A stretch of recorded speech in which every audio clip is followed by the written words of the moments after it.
Pangalawa, trying to overcome sin. Yun na nga.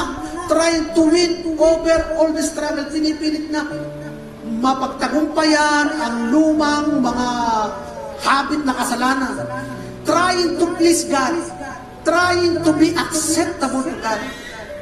Trying to reach a level of heaven.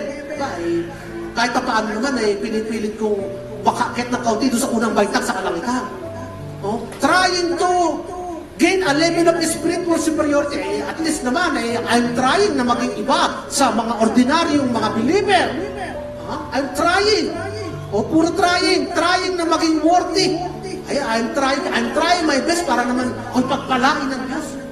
Para naman maging karapat-dapat akong pagpalain ng Diyos. Trying to deserve a reward from God. Puro trying. Hindi mo masama, kapatid, na mag-try.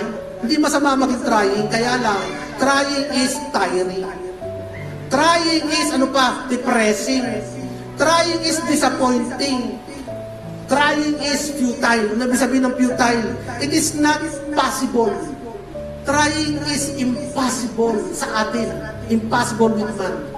At yung effort, yung hard work mo ay sayang lamang kung hindi nito mababago ang iyong identity. Ano mang effort mo na pagpipilit ay kulang kasi hindi naman mababago ang identity mo . Kaya po si Michael Jackson, sayang lamang. Gano'ng daming operasyon para tumangos ang ilong, para may straight ang buhok. Kahit siya itsurang maputi, mga kapatid, pagdating nila sa pagsasampit ng identity sa immigration kung saan nakasulat doon, Michael Jackson, race, black. Ay, ano sasabihin ni Michael Jackson? Bali, wala pala yung kanyang hirap, kaya, wala na.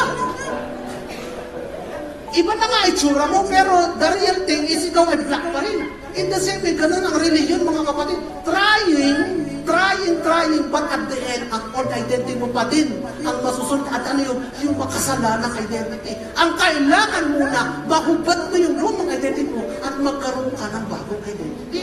Amen. Kaya hindi trying. Mabuti na lamang ang gospel of grace ay hindi tungkol sa trying. Itong ating pinapangaral na mabuting balita, hindi trying. Dito wala kang maririnig na try until you die. Trying, hindi. Siya ay nagbigay. Dito, receiving. Dito, believing. Kaya nga, ang gospel ay hindi tungkol sa trying, ito tungkol sa change from old to new identity.